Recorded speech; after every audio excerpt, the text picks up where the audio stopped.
নিশ্চয়ই ইব্রাহিম ছিলেন এক উম্মত, আল্লাহর একান্ত অনুগত ও একনিষ্ঠ। তিনি মুশরিকদের অন্তর্ভুক্ত ছিলেন না। সেই ছিল তার নিয়ামতের শুকরিয়াকারী। তিনি তাকে বাছাই করেছেন এবং তাকে সঠিক পথে পরিচালিত করেছেন। আর আমি তাকে দুনিয়াতে কল্যাণ দান করেছি এবং নিঃসন্দেহে সে আখিরাতে নেককারদের দলভুক্ত।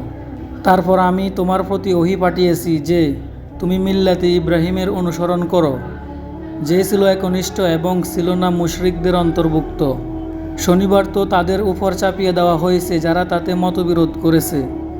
আর নিশ্চয়ই তোমার রব কিয়ামতের দিন তাদের মধ্যে ফয়সালা করে দিবেন যাতে তারা মতভেদ করত।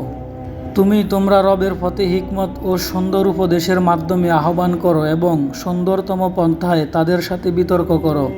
নিশ্চয়ই একমাত্র তোমার রবই জানেন কে তার পথ থেকে ভ্রষ্ট হয়েছে এবং হেদায়েতপ্রাপ্তদের তিনি খুব ভালো করেই জানেন।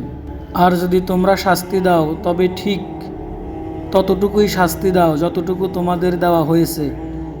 আর যদি তোমরা সবর করো তবে তাই সবরকারীদের জন্য উত্তম। আর তুমি সবর করো, তোমার সবর তো শুধু আল্লাহর তাওফিকেই। তারা যেই সব ষড়যন্ত্র করেছে তুমি সেই বিষয়ে সংকীর্ণ মনা হইও না। নিশ্চয়ই আল্লাহ তাদের সাথে যারা তাকে অবলম্বন করে এবং যারা সৎকর্মশীল। সুবহানাল্লাহি ওয়া বিহামদিহি সুবহানাল্লাহিল আযীম।